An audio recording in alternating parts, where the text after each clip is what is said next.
Bonjour, numéro 7 de votre magazine Kiné Vidéo. Merci de nous être fidèles. Nous sommes ensemble pour une petite heure environ. Alors Jean-Étienne, le contenu tout de suite de cette heure. Eh bien, tout d'abord, nous allons vous présenter un volumineux dossier puisqu'il s'agit de la mobilisation articulaire du membre supérieur. Et pour cela, nous avons fait appel à Bernard Achou, spécialiste en thérapie manuelle. Il y aura bien sûr, et comme à chaque fois, une revue de presse et puis aussi les nouveautés pratiques. Et puis, autre dossier important, nous vous emmènerons au centre hospitalier de Mulhouse où nous avons rencontré Dominique Gross, un des spécialistes de la rééducation urogynécologique après accouchement.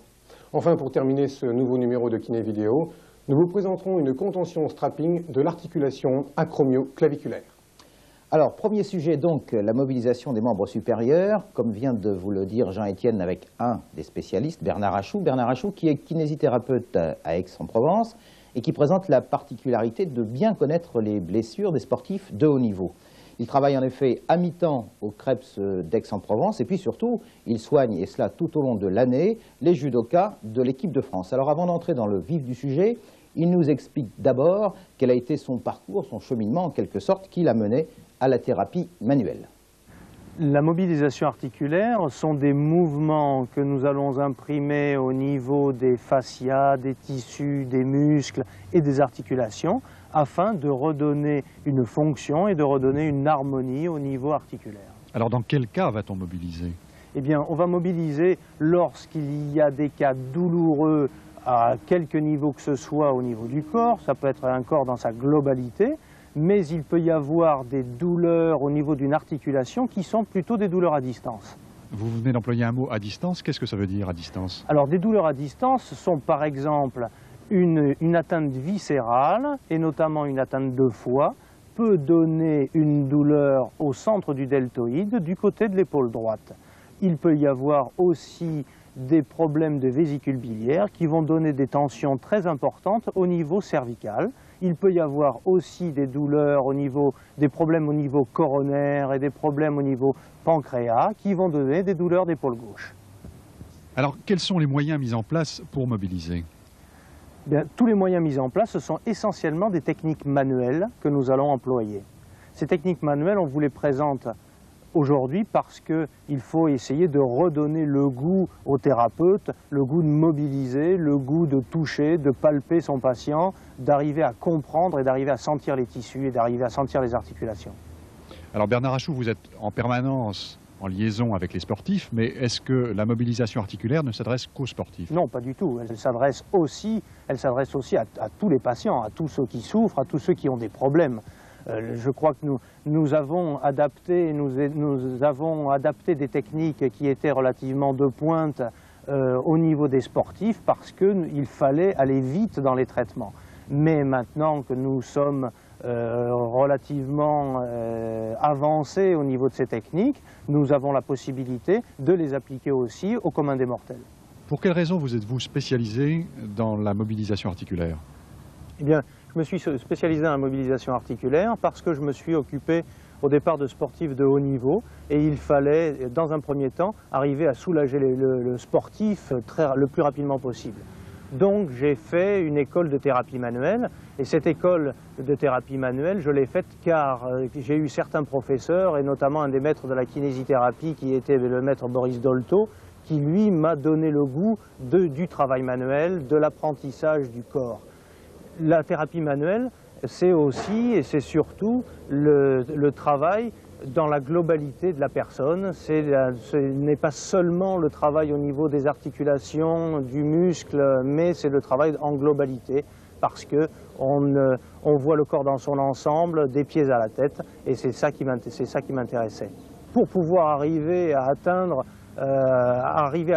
connaître ces techniques, et bien malheureusement aussi il faut partir à l'étranger, que ce soit en Suisse ou en Belgique ou en Angleterre ou aux États-Unis, afin de pouvoir progresser dans ce sens et de progresser techniquement en kinésithérapie ou en thérapie manuelle. Mais alors ces thérapies ne sont pas apprises en France? Si, bien sûr. Il y a bon nombre d'écoles et maintenant il y a même pléthore d'écoles en France, mais il y a certains techniciens qui sont plus spécialisés au niveau de l'articulaire ou au niveau du viscéral et qu'il est intéressant d'aller voir à l'étranger. Et je crois qu'il est toujours intéressant de travailler, que cela soit au niveau français ou à l'étranger, comme en Suisse dans l'éthiopathie, que cela soit aussi en Angleterre sur des techniques plus ostéopathiques qu'articulaires, ou alors aux États-Unis sur des techniques crâniennes. Après cette interview dans laquelle Bernard Rachou a évoqué les cas où la mobilisation était nécessaire, il va maintenant nous présenter cette thérapie manuelle de façon concrète. Tout d'abord, il s'agira de traiter la main du patient, puis le poignet pour remonter jusqu'au coude, et enfin il terminera en agissant sur le complexe de l'épaule. Nous allons donc commencer par une métacarpophalangienne au niveau du pouce. Cette métacarpophalangienne a une particularité, c'est qu'il existe 2 petits sésamoïdes. Ces petits sésamoïdes, il faut faire très attention lors de la mobilisation à ne pas les rentrer à l'intérieur de l'articulation. Donc, les mouvements de traction au niveau de cette métacarpophalangienne seront relativement restreints. On pourra quand même les utiliser, mais il faudra donc faire attention. Nous engagerons un mouvement donc de traction légère et des mouvements de rotation afin de libérer cette métacarpophalangienne. La libérer lors des problèmes d'entorse au niveau du pouce que nous rencontrons chez bon nombre de sportifs et dans bon nombre de spécificités sportives.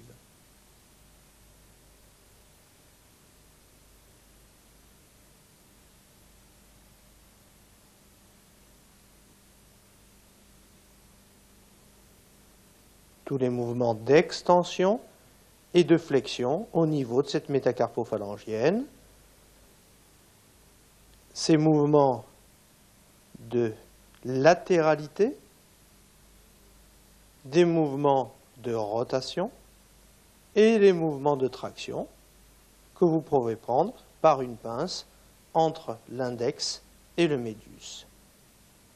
Et ensuite agir par des mouvements de circumduction. Nous aborderons ensuite la trapézométacarpienne,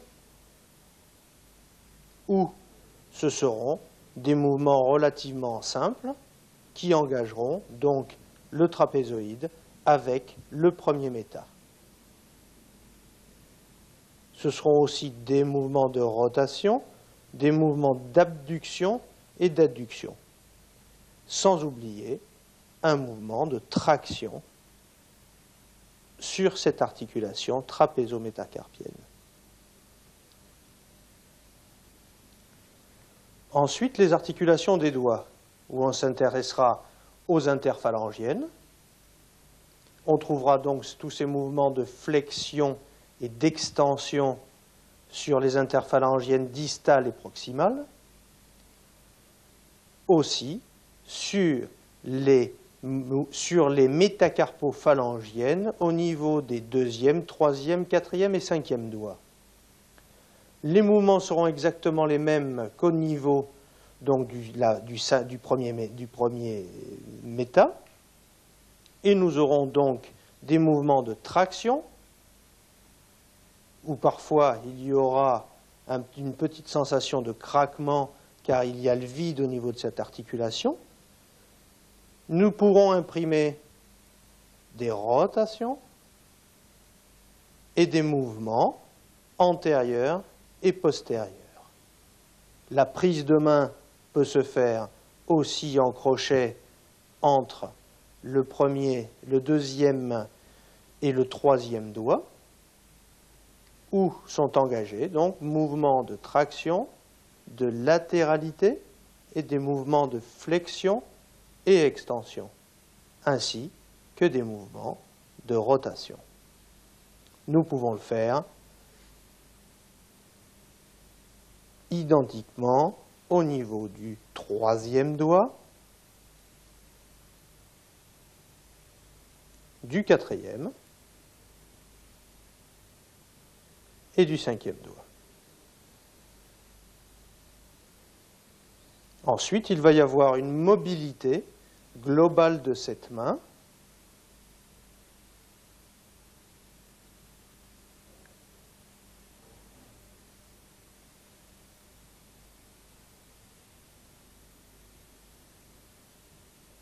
globalité au niveau des espaces intermétacarpiens.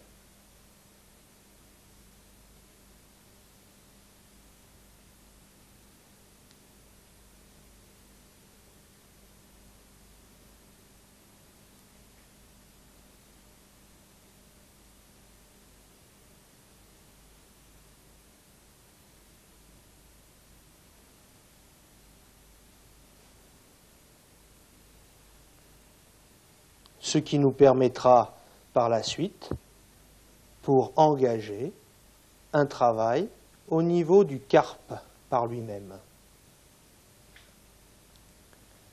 Ce travail du carpe, dans un premier temps au niveau du médiocarpe et ensuite au niveau entre le radius cubitus et le carpe, au niveau donc des articulations radiocarpiennes.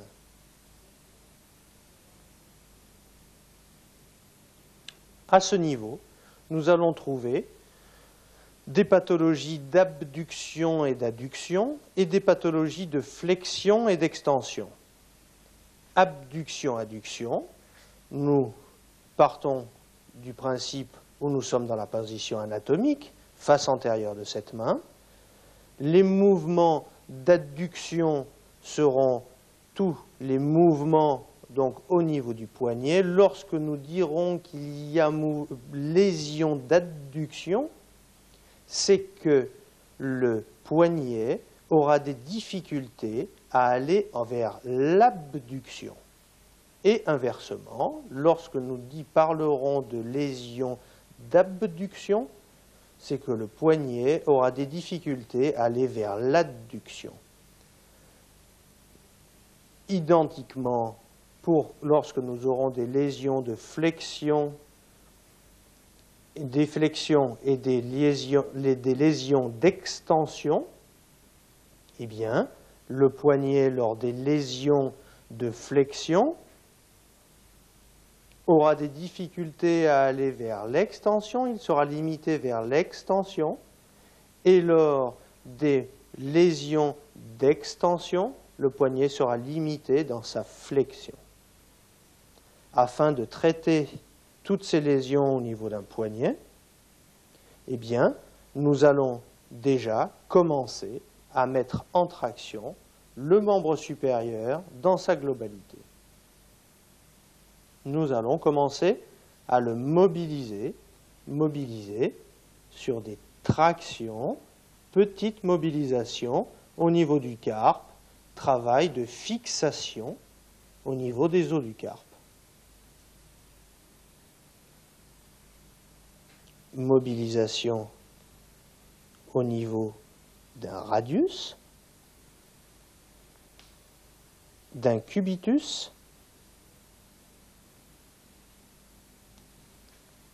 mouvement de traction à deux mains, où nous allons pouvoir engager des flexions et extensions sur ce poignet. Mouvement de traction aussi au niveau du poignet avec un engagement de mouvement d'abduction et d'adduction. Et ensuite, nous pourrons donner une vie à l'articulation en mobilisant dans sa globalité.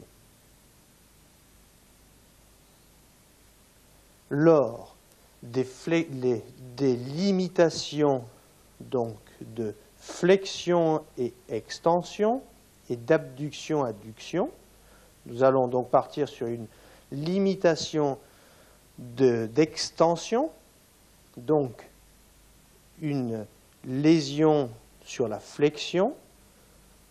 Nous allons travailler au niveau de ce poignet vers la flexion dans un premier temps afin d'étirer tout le plan postérieur.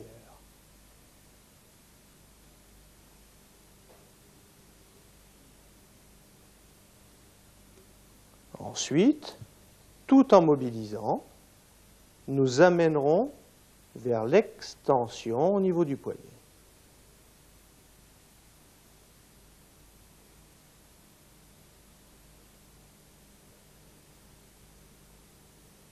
Lorsque cette mobilisation sera faite, on pourra recommencer tous ces mouvements de traction-mobilisation et ensuite engager une traction-décoaptation, appui au niveau de la radiocarpienne. Je dis bien traction, décoaptation, appui et flexion.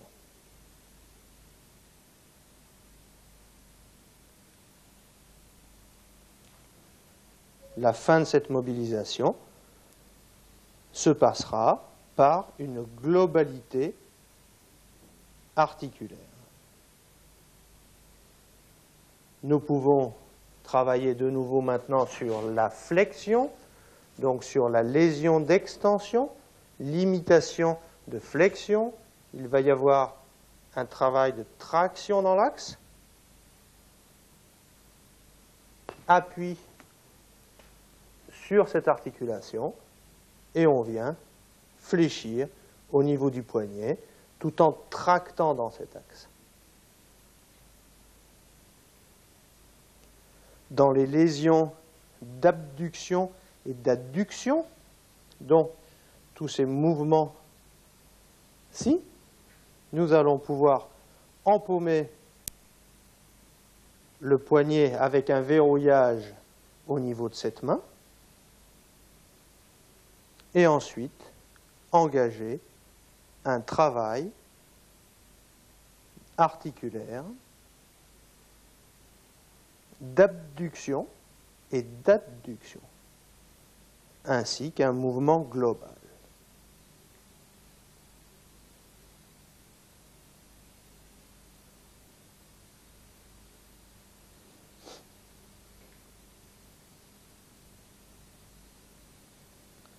Il existe aussi des mouvements entre radius et cubitus,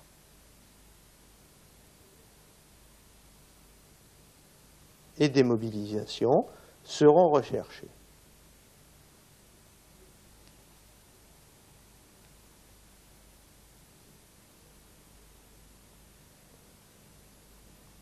Une dernière mobilisation au niveau du poignet afin de réaxer les os du carpe.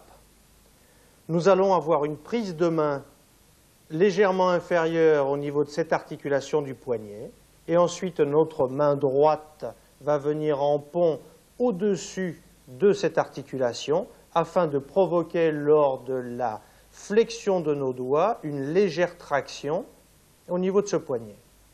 Maintenant, nous allons demander, après avoir serré, demander au patient de faire une flexion-extension des doigts et cette flexion-extension des doigts va réaxer tous les os du carpe. Nous pouvons le faire systématiquement dans toute pathologie au niveau du poignet. Nous abordons maintenant le coude. Au niveau de ce coude, vont se passer des problèmes sur des flexions et extensions de coude, des problèmes aussi au niveau de cette sphère qui est du radius, où nous allons trouver des radius, des têtes de radius avec le ligament annulaire qui vont être antérieures ou des têtes de radius qui vont être postérieures. Avant toute mobilisation de ces têtes de radius, qui elles-mêmes vont provoquer aussi des douleurs sur les pronosupinations, nous allons engager une légère traction de ce coude et effectuer des mobilisations d'adduction et d'abduction au niveau du coude. Ensuite, des mouvements de flexion-extension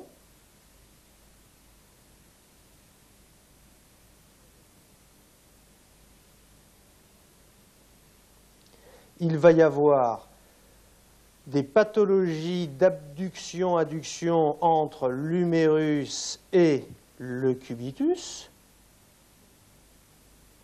Donc, ce vont être des pathologies comme nous avons vu au niveau du poignet, des lésions de restriction d'abduction et d'adduction.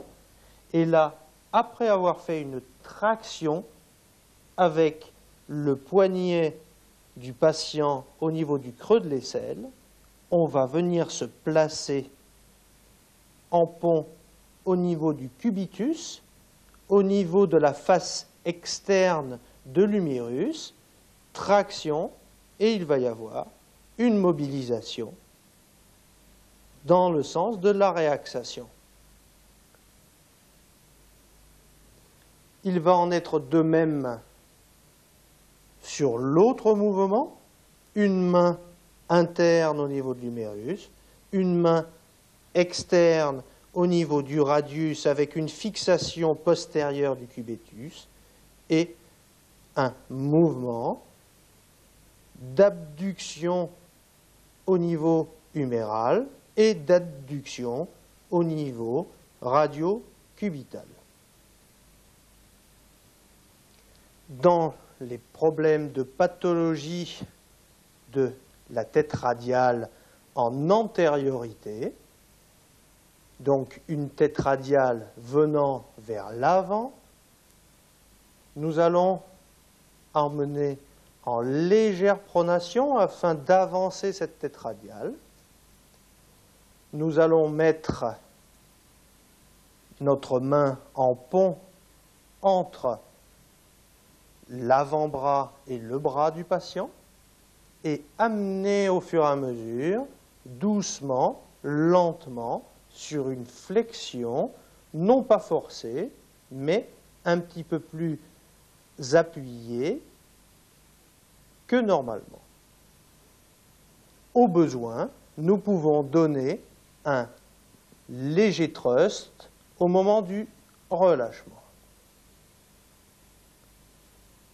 Lors d'une lésion en postériorité, nous plaçons notre pouce sur la tête radiale. Nous allons imprimer un mouvement de pronation. Nous maintiendrons donc une légère flexion au niveau du coude pour ne pas avoir une extension forcée et nous engagerons un petit mouvement à la fois de poussée sur cette tête de radius et un mouvement de pronation qui sera automatiquement limité par la hanche ou la cuisse de l'opérateur.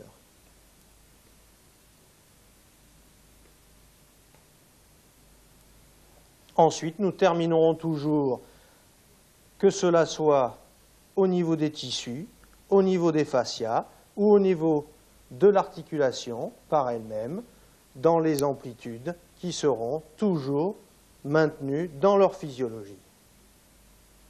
On pourra recommencer à avoir une petite décontraction sur ce membre supérieur. Abordons maintenant le complexe articulaire de l'épaule, qui est composé de la gléno-humérale, de la scapulothoracique, de la sternoclaviculaire et de l'acromioclaviculaire, sans oublier le rachis cervical et la charnière cervico-dorsale, ainsi que les côtes, de la première à la cinquième surtout. Commencer la mobilisation sur une épaule, c'est d'abord obtenir une décontraction de celle-ci. Décontraction par petite traction, petite mobilisation, en cherchant quelques amplitudes articulaires. Amplitude en antépulsion, amplitude en abduction, amplitude en rotation externe et en rotation interne. Sans oublier les adductions. Nous allons commencer donc un travail au niveau de la gléno-humérale et dans la totalité du complexe scapulothoracique, sternoclaviculaire, acromioclaviculaire. fixation un petit peu comme pour le coude, fixation du poignet au niveau de l'aisselle et mobilisation complète de cette articulation.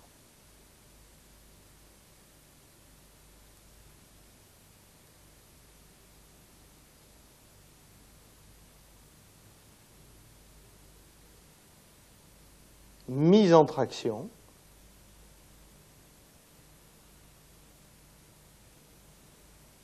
Donc nous aurons une traction au niveau de cette sphère acromioclaviculaire, au niveau gléno-huméral et aussi au niveau sternoclaviculaire qui est une articulation fort importante.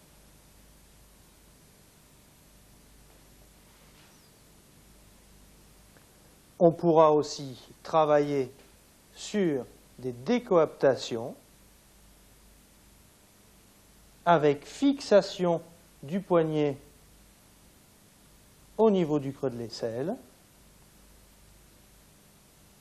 ou, encore plus facilement, nous obtenons une flexion au niveau du coude, nous venons positionner notre hanche au niveau de l'aisselle et lors d'une rotation, nous allons mettre l'articulation en traction. Fixation, traction, et ensuite, nous pouvons mobiliser la gléno-humérale. Vous voyez qu'il y a un grand mouvement au niveau de cette gléno-humérale.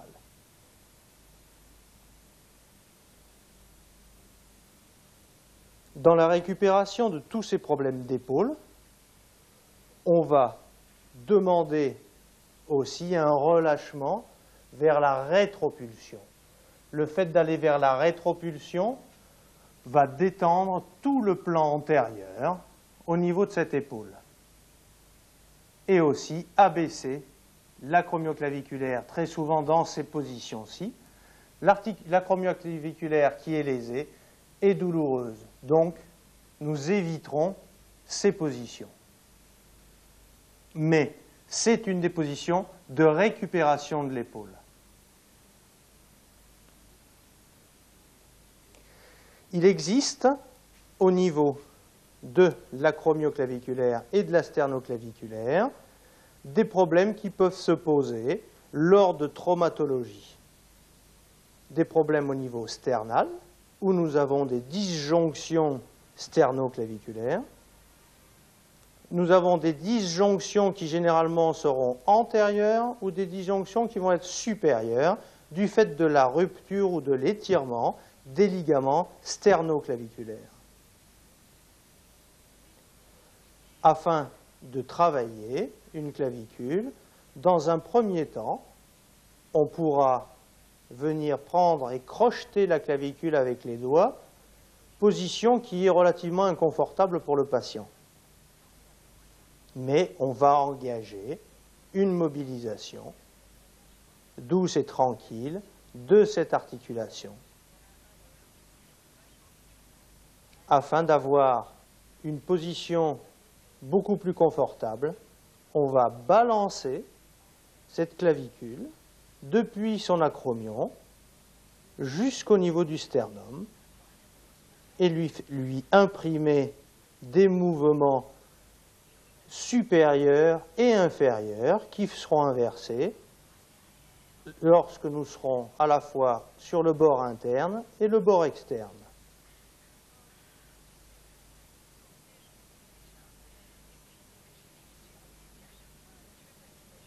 Ici, des mouvements au niveau de l'acromioclaviculaire.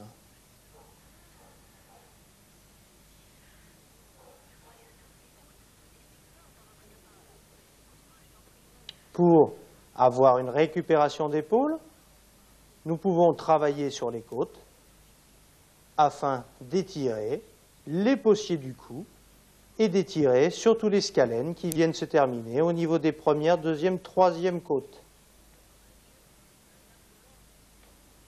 Nous pourrons engager un travail costal en utilisant la respiration du patient. Dans le complexe articulaire de l'épaule, nous n'oublierons pas la colonne cervicale avec l'occiput et première cervicale, tout le rachis cervical, la charnière cervico-dorsale qui a un rapport très très étroit avec toute la sphère articulaire de l'épaule.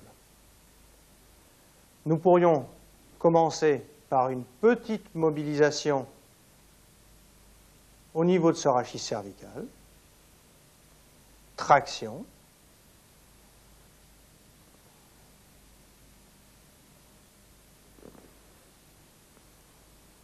ensuite un travail au niveau costal, sternocostal, de mise en tension de toute la musculature des possiers du cou et des scalènes. Ma main gauche entraîne le rachis cervical vers l'inclinaison gauche. Nous travaillons sur cette épaule droite. Et je vais imprimer des mouvements à la fois d'abaissement et des mouvements au niveau articulaire et au niveau musculaire. Ceci afin de travailler sur les fascias et travailler sur les côtes qui peuvent se trouver elles-mêmes sur des lésions d'inspiration ou d'expiration.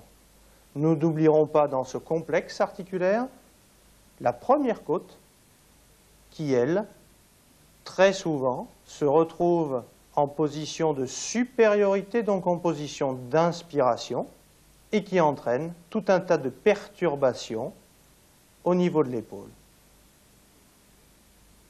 Perturbations au niveau du retour veineux et au niveau nerveux, ainsi que des perturbations au niveau sympathique et des tensions importantes sur toute la sphère axillaire.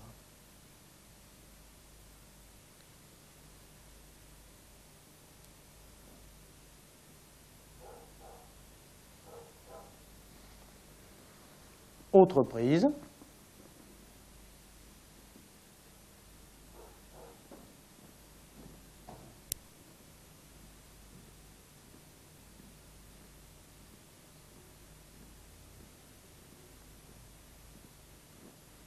Tout ceci afin de décontracter et d'étirer cette épaule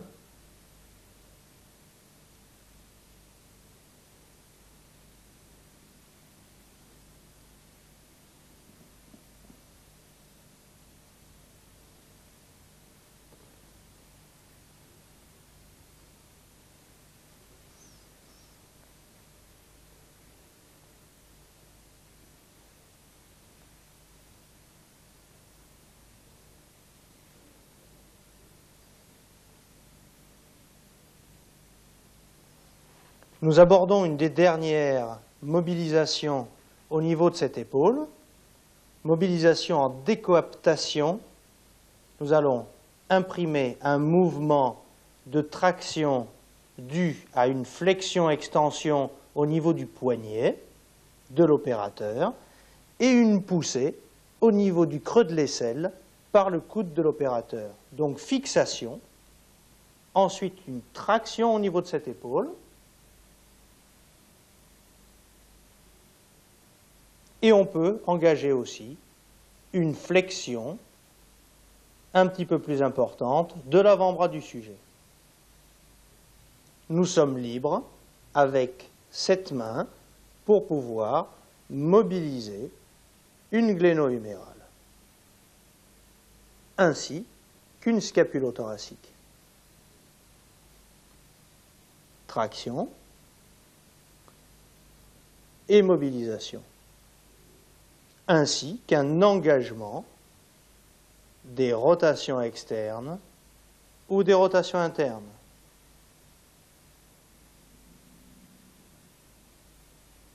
Nous allons aborder maintenant la mobilisation de la scapulothoracique.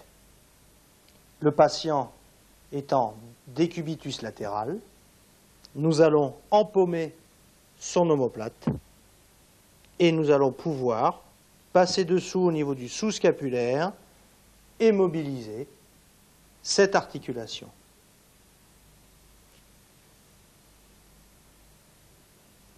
La tracter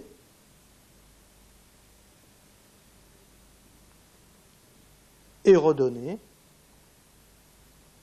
une mobilité et une limitation au niveau des restrictions qui peuvent exister.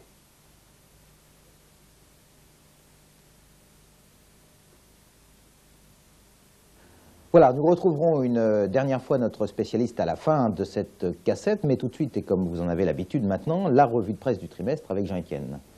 Eh bien, notre comité de lecture a sélectionné cette fois-ci plusieurs ouvrages, et tout d'abord édité par Expansion Scientifique, L'actualité rhumatologique 1989. C'est un ouvrage de référence qui est très bien fait.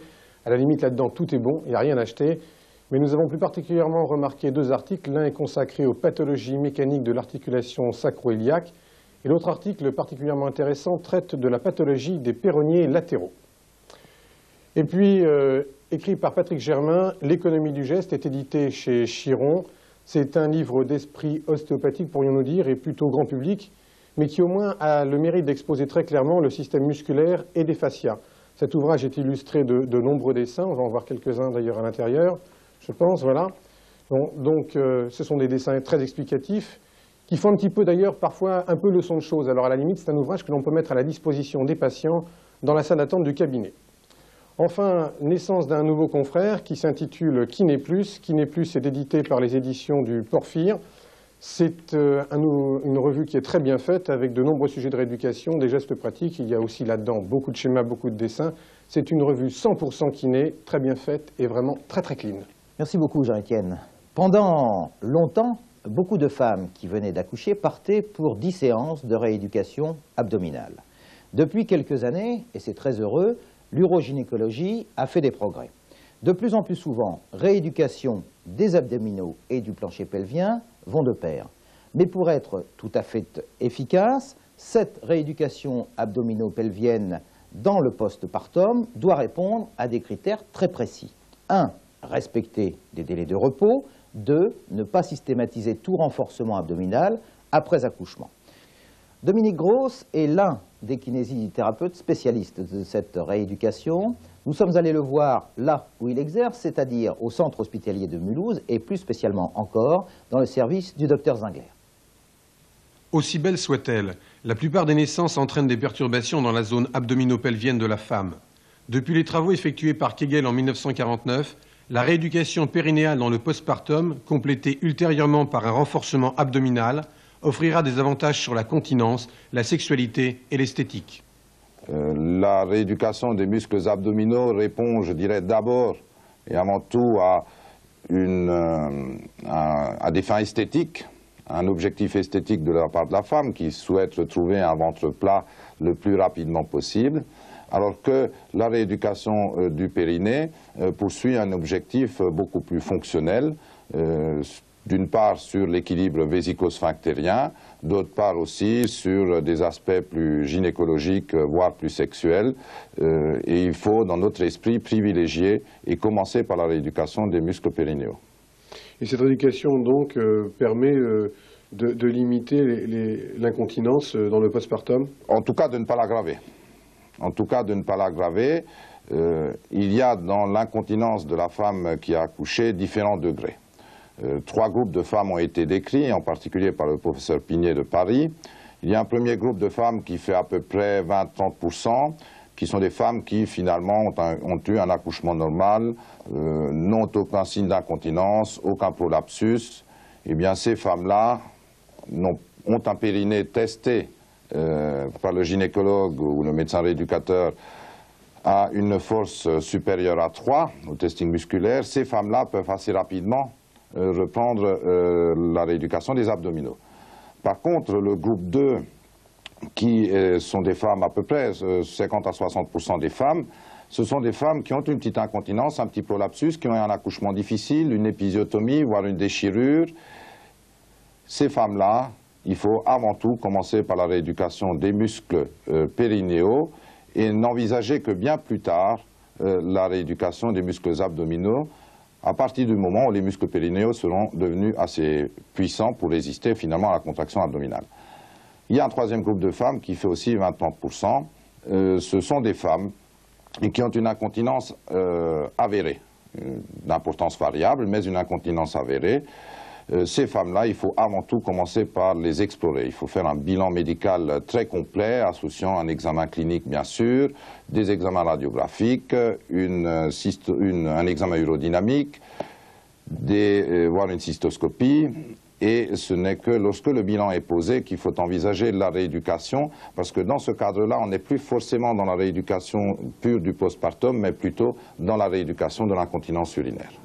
Puis il ne faut pas oublier que 30% des femmes qui ont accouché ont une incontinence passagère, mais que pour 10% d'entre elles, cette incontinence restera définitive.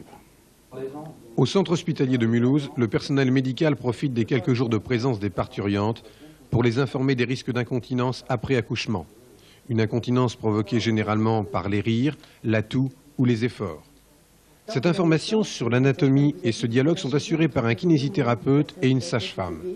Leur but, expliquer et démystifier un sujet trop rarement évoqué, et puis ensuite, ils répondent à toutes les questions posées. C'est-à-dire on va insérer en biais à ce niveau-là, et on va couper ces muscles. Il y a une zone qu'on appelle le noyau fibreux central du périnée, et quand on veut contracter la musculature qui nous intéresse, celle qui est un peu fragilisée, celle qu'il faut travailler, le plancher pelvien, quand on la contracte, ce noyau fibreux, cette région entre donc l'anus et la partie postérieure de la fente urogénitale, monte, il ascensionne. Pour que tout ça tienne bien en place, soit correct, on a ici en bas la musculature qui nous intéresse et c'est celle dont on va surtout vous parler.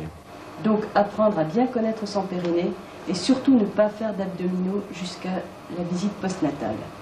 Oui, ce qui est important ici, effectivement, donc c'est, vous pouvez quand même essayer, comme je l'ai dit, quand vous êtes par exemple en position allongée, tranquille, de contracter ces muscles-là. Vous faites, encore une fois, vous faites comme si vous étiez en situation de miction, vous faites comme si vous reteniez le jet urinaire, vous faites comme si vous reteniez un gaz. Vous pouvez vérifier par ce qu'on a appelé le noyau fibreux central du périnée. Ça, vous pouvez le faire. Vous ne devez pas faire d'abdominaux systématiques. Vous devez attendre ces 6 semaines. Ce retour, si vous voulez, de couche, c'est là où vous allez revoir le médecin. Et c'est le médecin qui, à ce moment-là, je crois que c'est important, si vous avez à ce moment-là, après 6 semaines, en général c'est après 6 semaines, vous allez revoir le médecin. Si à ce moment-là, vous avez un problème d'incontinence ou de fuite, eh bien, il faut en parler. Il faut en parler, il faut lui dire, il faut s'exprimer, et à ce moment-là, c'est lui qui va vous dire ce qu'il faut faire. Ce qui est important de dire aussi, c'est que pendant ces 6 semaines, si vous avez l'habitude d'aller faire votre sport, du jogging ou autre, ne le prenez pas, attendez. Parce que le fait de courir, automatiquement, vous avez des pressions qui s'exercent au niveau du périnée. Et si le périnée n'est pas bien constitué encore, vous allez un peu le fatiguer en plus. Combien de fois faut-il remonter le noyau fibreux par jour? Plus vous le ferez, mieux c'est, à condition, je crois comme ça au début, de le faire peut-être en position couchée, quand vous êtes allongé. Pas n'importe où, pas n'importe comment. Parce que dès que vous sentez, quand vous essayez de faire remonter ce noyau fibreux, dès que vous sentez qu'en même temps, parce que c'est ce qui arrive souvent, hein, vous contractez très fort le ventre, et il faut s'arrêter. C'est pour ça que je vous demande peut-être au début de faire un peu en position couchée. Parce que si vous le faites assis ou debout, vous allez plus contracter le ventre et puis pas tellement remonter le noyau fibreux. Parce que le problème en général, après l'accouchement, c'est que cette région, encore une fois, est fragile, qu'il est difficile de la contracter, et qu'au-dessus, il y a un groupe qui, lui, ne demande qu'à se contracter, qui est les abdominaux. Vous avez eu 3 enfants, la dernière à 2 ans et demi. Alors, qu'est-ce qui vous a amené, vous, à consulter pour une rééducation urogynécologique? Alors, en fait, après la naissance de la dernière, j'avais été sensibilisée au problème de la rééducation urogynécologique. Et j'avais donc demandé au gynécologue si je pouvais bénéficier de cette rééducation. Disons, la 3e naissance s'est faite par césarienne. Il y a eu un peu une complication suite à un problème de paroi abdominale. Donc cette intervention a été faite plusieurs mois après la naissance. Et c'est donc seulement après que j'ai pu parler au gynécologue de cette rééducation. Alors le gynécologue que j'ai consulté m'a dit que la rééducation périnéale effectivement était une rééducation qu'il connaissait. mais il m'a dit que bon, il n'en faisait pas bénéficier systématiquement, enfin disons les femmes. Et pour lui, la question qu'il m'a posée, c'était « Est-ce que vous avez des fuites urinaires ?» Alors moi, je n'avais aucun problème. Alors je lui ai dit non, j'ai aucun problème, enfin de ce côté, tout va bien. Alors il m'a dit, bon, bah, maintenant, puisque le problème de paroi abdominale est résolu, bon, vous pouvez faire votre rééducation, enfin pour tonifier vos abdominaux. Et donc, bon, moi j'ai commencé une rééducation donc, abdominale classique chez un kiné, enfin disons en ville. Et au cours de ma rééducation, alors que je commençais à récupérer une certaine force aux abdominaux, bon, j'ai eu un petit problème de santé tout à fait banal, enfin c'était une grippe, et avec la toux, les éternuements, c'est là que sont apparus donc les fuites urinaires. Alors tout de suite, j'ai téléphoné au gynécologue en lui disant, bon ben voilà, je suis en cours de rééducation, mais voilà le problème qui se pose. Donc il m'a donné un rendez-vous, je suis venue chez lui, et alors il m'a dit, bon oui effectivement, il faut maintenant interrompre la rééducation abdominale et faire une rééducation périnéale. Quel est le style de travail de rééducation que vous faites? C'est un travail, comment dire, qui demande beaucoup d'attention, beaucoup de concentration, et c'est vrai qu'en fait, en début de rééducation, c'était très dur parce que bon, bah, je ne sentais pas du tout le périnée se contracter.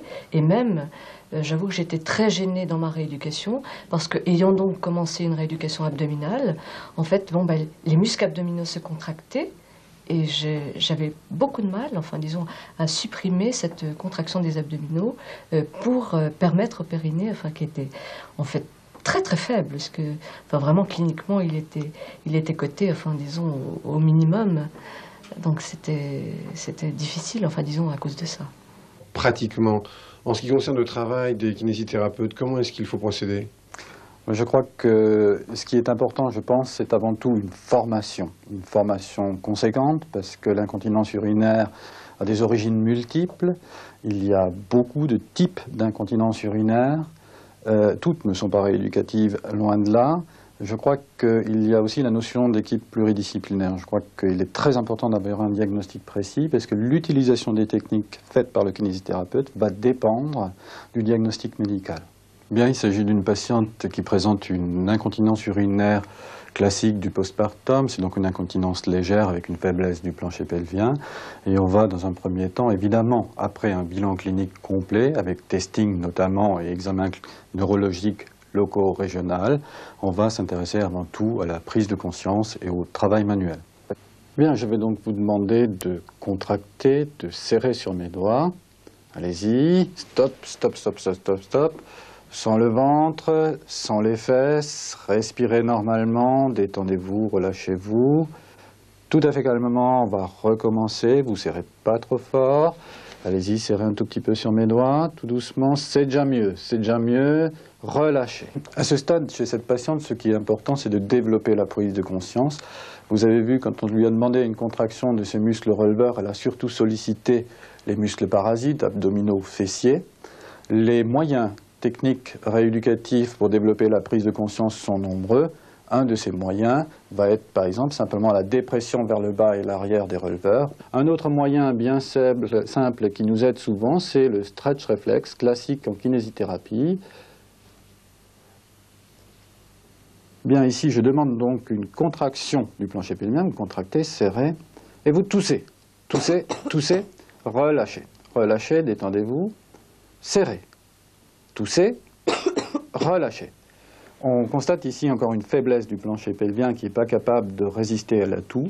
À ce stade, donc, le travail manuel se fera exclusivement en position gynécologique, en position couchée, et on ne fera pas encore, on n'inclura pas encore le travail abdominal. Il s'agit avant tout de récupérer ce plancher pelvien et d'assurer une prise de conscience correcte. Le travail à domicile, lui également, se fera en position couchée exclusivement, en respectant des temps de repos importants. Alors, respirez calmement, contractez, sans serrer le ventre, encore un tout petit peu, encore, relâchez. Un autre moyen technique souvent utilisé en rééducation périnéale, et notamment dans le postpartum, c'est le biofeedback. Le biofeedback n'est ni plus ni moins que la traduction sonore et visuelle de la contraction du plancher pelvien, et la patiente va pouvoir voir et entendre la contraction de sa musculature. On se sert pour ça d'une sonde endovaginale qui va recueillir la contraction musculaire que nous amplifions à l'aide de l'appareil. Bien, après introduction de la sonde, on va donc demander à la patiente de contracter, et cette contraction va se traduire sur l'écran. Vous contractez pas vos abdominaux, vous contractez pas vos fessiers. On y va, on contracte sur la lumière verte qui s'allume, on contracte encore mieux que ça, relâchez, soufflez, détendez-vous, ne contractez pas, vous respirez tout à fait normalement, vous vous laissez aller, puis on va essayer de progresser encore un tout petit peu, on va essayer de faire mieux. Allez-y, encore, oui, mieux que ça, encore, on monte un peu plus, c'est bien, encore, et on relâche, détendez-vous. Les différents biofeedbacks permettent de nos jours d'utiliser des artifices techniques pour accompagner la patiente dans sa prise de conscience et dans son renforcement musculaire. On peut par exemple faire varier les vitesses de défilement, on peut utiliser les différents seuils de sensibilité. Ce sont là tous des moyens qui favorisent la prise de conscience. L'électrostimulation est une autre technique intéressante, relativement peu utilisée en postpartum, certes pour les douleurs, pour tout ce qui est dyspareunie, mais on peut s'en servir également dans le cadre de prise de conscience particulièrement difficile en postpartum. Selon les indications, on peut utiliser et on doit utiliser des fréquences, des largeurs d'impulsion et des courants différents, chaque courant ayant une indication précise. Dans le cas qui nous intéresse, je vais utiliser un courant agréable à pente variable qui va s'installer progressivement. Et évidemment, je ne monte l'intensité que sur le temps de passage du courant. Le temps de repos est là encore, comme dans le travail manuel et le biofeedback, au moins le double du temps de travail. Voilà, vous sentez bien encore le courant qui passe, la sonde qui monte? Très bien. Et là, vous ne sentez plus rien. La prochaine fois que le courant passe, vous allez essayer de contracter en même temps les musculatures, d'aider le courant, de faire avec lui. Voilà, vous le sentez, vous contractez, et dès que le courant, vous ne le sentez plus, vous relâchez aussi la musculature. Outre ces trois techniques de base, se rajoute à ceci l'ensemble de la rééducation du complexe lombo-pelvien, la colonne, la région lombaire.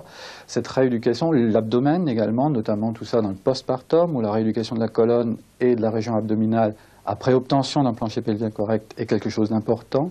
Il y a donc toute une rééducation. Dans d'autres pathologies comme les instabilités vésicales ou les incontinences mixtes, l'établissement du calendrier mictionnel est également un point intéressant, de même que chez certaines patientes, la relaxation peut être tout à fait intéressante. Toutes ces techniques sont abordables en cabinet libéral. L'important, je pense, en cabinet libéral, c'est de faire fonctionner et de tisser un cercle de relations avec une équipe qui fasse au-dessus des diagnostics précis, des gens auxquels on puisse éventuellement téléphoner lorsqu'on n'avance pas comme on le devrait, lorsqu'on a un doute par rapport à un examen clinique qui a été fait, qui révèle quelques troubles par exemple sensitifs. Il faut avoir une personne de référence, il faut avoir une équipe de référence. D'une manière plus générale, en France, 3 millions de femmes ont des problèmes d'incontinence dont les causes sont diverses, soit en raison d'une insuffisance périnéale, soit en raison d'un dysfonctionnement de la vessie et du système vésico-sphinctérien d'origine neurologique ou urologique, soit encore en raison d'une carence hormonale au moment de la ménopause. Voici le témoignage d'une femme dont les 4 grossesses et une sciatique paralysante n'ont fait qu'aggraver une incontinence permanente. Depuis 3 mois, elle est en traitement à Mulhouse. Depuis ma 16e séance de kiné, j'ai un petit résultat. La kiné me le confirme.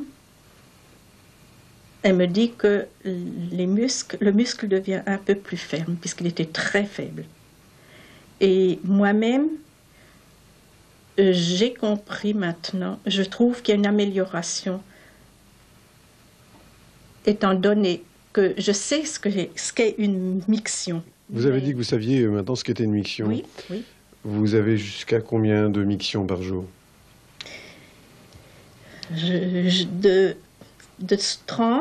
D'une trentaine de jours, ça passait maintenant à une vingtaine. Donc il y a déjà une amélioration. Oui, il y a une amélioration. Et la nuit, de 6 à 7 mictions, ça passait de 1 ou 2. Les femmes sont handicapées. Ça, aucun homme ne peut se le représenter. Nous sommes vraiment handicapés. Alors en faisant des courses, il faut calculer son trajet. Quand je pars, quand je vais en promenade ou n'importe, il faut que je prévoie déjà, attention, je ne sais pas si maintenant ça ira un peu mieux si j'apprends à bien me maîtriser. Quels sont les résultats obtenus dans la rééducation? Les résultats publiés dans la littérature internationale, et en particulier ceux des travaux de l'école française, donnent 30% de guérison, 40% de très bons résultats. Guérison signifie disparition de toute incontinence. Très bons résultats signifie une amélioration telle que la femme est satisfaite et que les petites fuites occasionnelles qu'elle a ne lui procurent plus de gêne sociale. Et ça, c'est finalement un élément extrêmement important. La rééducation n'est pas le seul traitement possible, il a une place actuellement privilégiée, mais il ne faut pas oublier à côté de ça tout le traitement médicamenteux, en particulier le traitement substitutif, l'hormonothérapie au moment de la ménopause. Et cette nouvelle vision des choses a fait reculer considérablement le nombre d'interventions chirurgicales pour l'incontinence de la femme.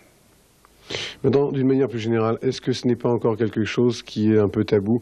Est-ce que de plus en plus les femmes acceptent facilement de venir parler avec des médecins, avec des kinésithérapeutes d'une rééducation pour incontinence? Tout à fait. C'est un sujet tabou, du moins dans nos régions provinciales, pour des raisons qu'on comprend assez facilement. Déjà, ça se passe dans la sphère gynécologique, urogynécologique, les femmes n'en parlent peut-être pas spontanément. Ensuite, ce n'est pas facile de concevoir qu'on va faire une rééducation par voie vaginale, ce n'est pas d'emblée évident. Et je crois qu'il faut poursuivre dans les années qui viennent l'effort qui a été entrepris d'information grand public des femmes, mais aussi l'information des kinésithérapeutes, l'information des médecins et au-delà la formation des corps médicaux et paramédicaux pour la prise en charge correcte de l'incontinence et bien définir les possibilités de la rééducation fonctionnelle dans cette prise en charge. C'est l'heure de la page pratique et comme d'habitude, Xavier Machuel nous a rejoint. Alors Xavier, cette fois-ci deux nouveautés, à la fois cette chevillère que vous allez nous présenter et puis cette série de bandes élastiques adhésives. Alors la chevillère peut-être d'abord. Voilà, du même laboratoire, en cas d'entorse, cette petite chevillère très pratique, qui déjà peut se coller à même la peau grâce à cette partie un petit peu plastifiée qui va permettre de bien adhérer à la peau, et deux petites bandes élastiques, on va voir peut-être à l'application pratique. Voilà, alors on va regarder l'application pratique, vous nous dites un mot de la pose. Voilà, donc deux bandes dont l'une va se placer en arrière de la tibio-tarsienne, et une autre qui va se placer en avant. Ces bandes sont élastiques, donc réglables. On voit bien à la mobilisation que le varus de l'arrière-pied est quand même légèrement limité, donc c'est bien pour la reprise du sport en cas d'entorse bénigne. D'accord, très bien. Deuxième nouveauté, je le disais, cette série de bandes, dans quel cas d'utilisation?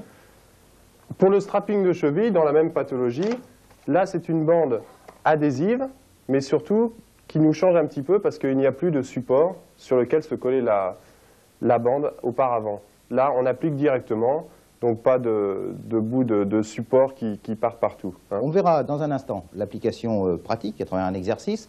Mais avant cela, je vous rappelle rapidement que si vous souhaitez avoir des informations sur l'ensemble des produits ou des matériels qui sont présentés, n'oubliez pas la boutique vidéo, Kiné Vidéo. Alors, l'exercice, eh bien, nous allons retrouver Bernard Achou dans une contention strapping de l'articulation acromio-claviculaire. Je vous rappelle que Bernard Achou est kinésithérapeute, bien sûr, et qu'il est spécialement attaché au comité olympique, c'est-à-dire qu'il soigne, lui, quotidiennement des sportifs de haut niveau. Un exercice pratique avec Bernard Achou. À 38 ans, les blessures des sportifs en compétition, Bernard Achou, il connaît. Kiné de l'équipe de France de judo et kiné du comité olympique français, il a participé à 4 compétitions olympiques lors des Jeux de Moscou, de Los Angeles, de Calgary et de Séoul. Bernard Achou est également président des kinés des équipes de France, association recouvrant 35 fédérations olympiques et non olympiques. En judo notamment, sa présence tout au long de l'année dans les clubs et sur le bord des tatamis lors de rencontres internationales fait qu'il connaît parfaitement bien les blessures typiques des judokas, en particulier celle de l'articulation acromio-claviculaire.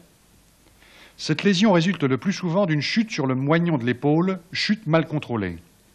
La blessure peut être de différentes gravités, allant de la simple entorse sans déplacement jusqu'à la luxation complète de la clavicule.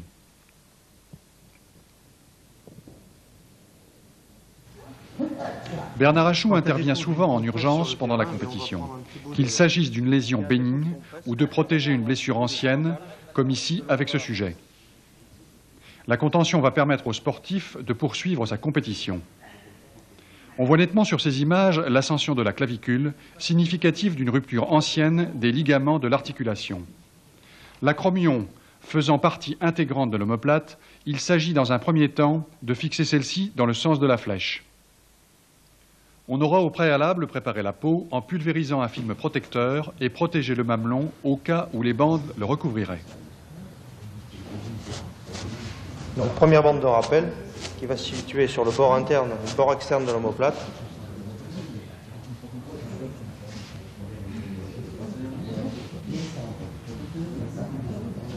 Afin de venir fixer celle-ci.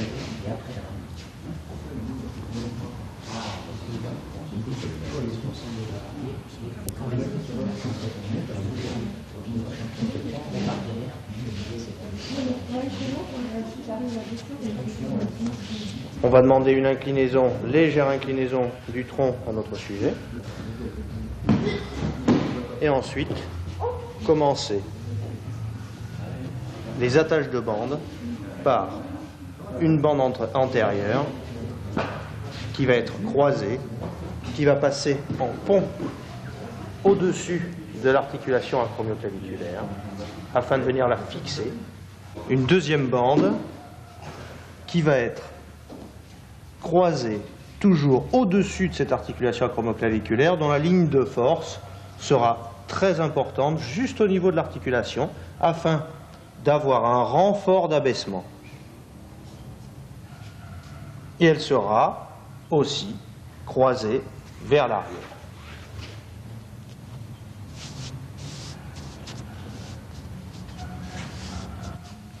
Une troisième bande qui viendra aider les deux autres à avoir un point d'appui très important au niveau de cette clavicule, plutôt sur son bord interne. Et une quatrième bande venant fixer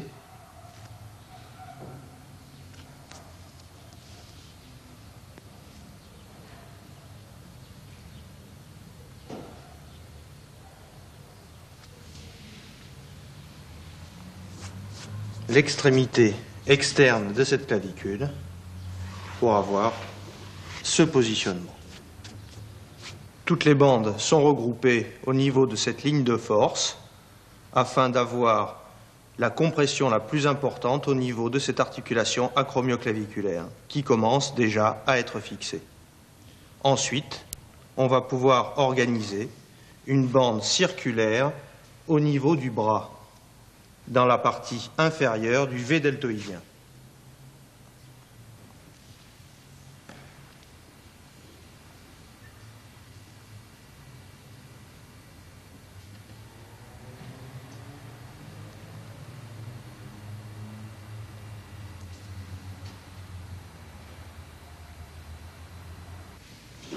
Je viens mettre le bras en légère abduction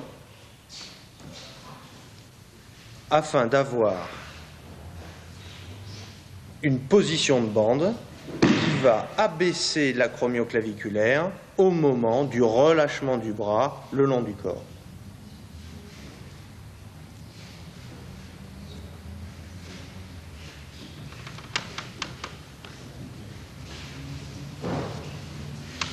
La bande vient se positionner interne et fixée ici, au niveau du petit circulaire que j'ai effectué sur le bras.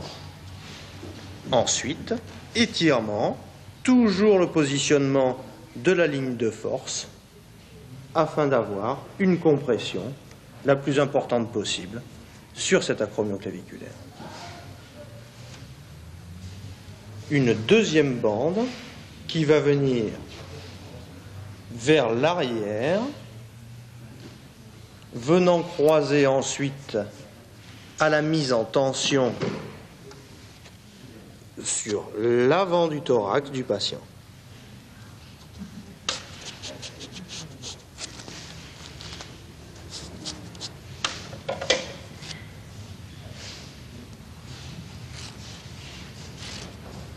Une troisième bande qui va venir passer en pont, toujours de la même façon, au-dessus de l'acromioclaviculaire.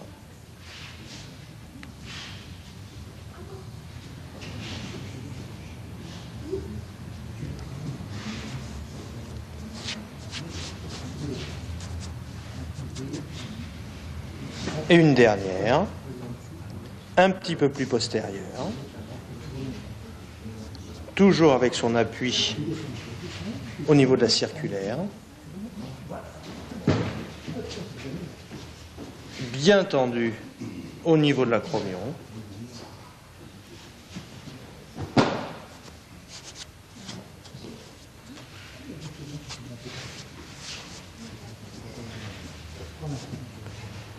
Le tout sera fermé par une deuxième circulaire prenant appui donc sur les bandes que nous avons positionnées.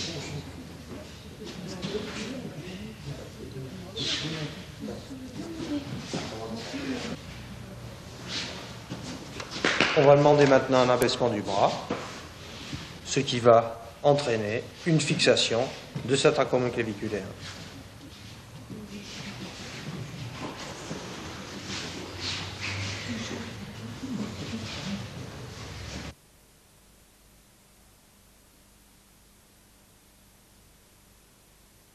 Dès maintenant, ce judoka donc peut reprendre l'entraînement. Voilà donc pour cet exercice pratique. Il est évident, et vous l'avez vu, qu'il s'agissait en quelque sorte d'une contention de terrain, donc un petit peu lourde. Il est évident que vous devrez l'adapter à chacun de vos patients. Mais ce qui était important de vous montrer, c'était à la fois le principe et surtout le geste. Fin donc de ce numéro. Merci une nouvelle fois de nous avoir suivis et rendez-vous par conséquent le trimestre prochain.